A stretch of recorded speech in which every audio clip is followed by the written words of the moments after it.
Hi, I'm William Foster. I'm a senior at UNCG, and this is my CURE research project concerning neighborhoods and substance use.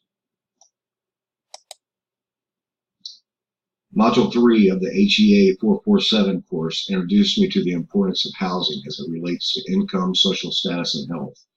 The perception that public housing is a risk factor to its residents and the community is the result of institutionalized discrimination that has prevailed for centuries in the United States.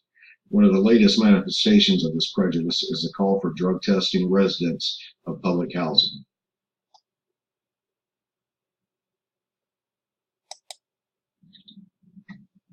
In this research, I'd like to answer the questions: are those who reside in low-rent housing more likely to use alcohol or tobacco? And is living in low-rent housing a risk factor or a protective factor in relation to alcohol and tobacco use? I'll be working off the hypothesis that those who live in low-rent housing are more likely to use alcohol and tobacco, and living in low-rent housing is a risk factor for using alcohol and tobacco. This comes from information that alcohol and tobacco products are advertised and available disproportionately in low-income neighborhoods. In order to determine a relationship between low-rent housing and the use of alcohol and tobacco, I reviewed several articles and used quantitative data provided by the National Health Interview Survey. I utilized the SDA tool provided by IPMS to acquire frequency and cross-tabulation of variables associated with government-subsidized housing, income, housing tenure, and the use of alcohol and tobacco.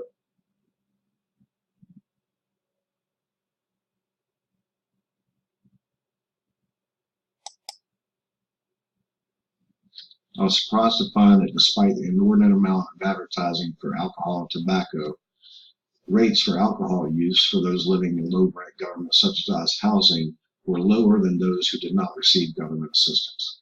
However, tobacco use is slightly higher for those who live in government-subsidized housing. In a study conducted by Tamara Leach, there was evidence found suggesting a protective factor for those who receive housing vouchers. The data I acquired from the National Health Interview Survey suggests income is a more influential determinant of substance use.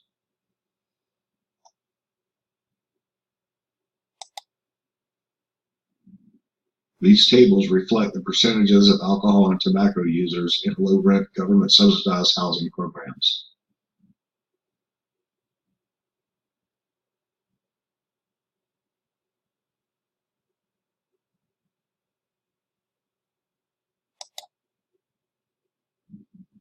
The information from the SDA tables acquired from IPMS are easily interpreted using pie charts. This is the breakdown of alcohol use.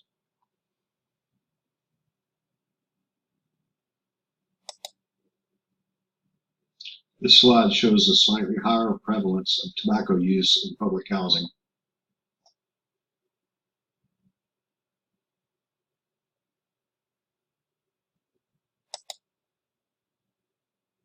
As I mentioned earlier, income seems to be a more influential determinant in both the use of alcohol and tobacco. In these tables, you can see the correlation between higher income and higher rates of alcohol use, as well as higher income and lower rates of tobacco use.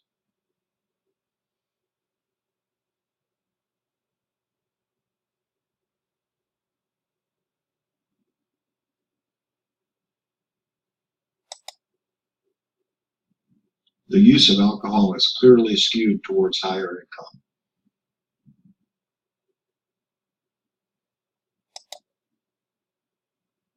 The use of tobacco shows an opposite distribution, with higher rates in the low-income populations.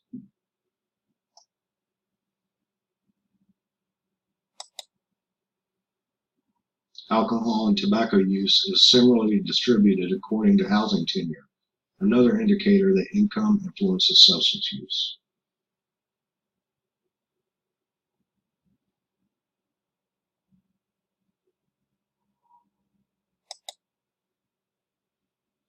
Homeowners have slightly higher rates of alcohol use.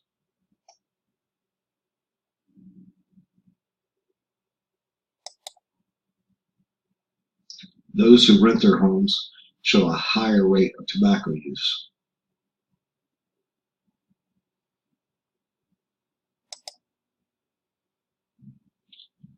President Lyndon Johnson's 1964 war on poverty has evolved into a war on the poor under the current administration.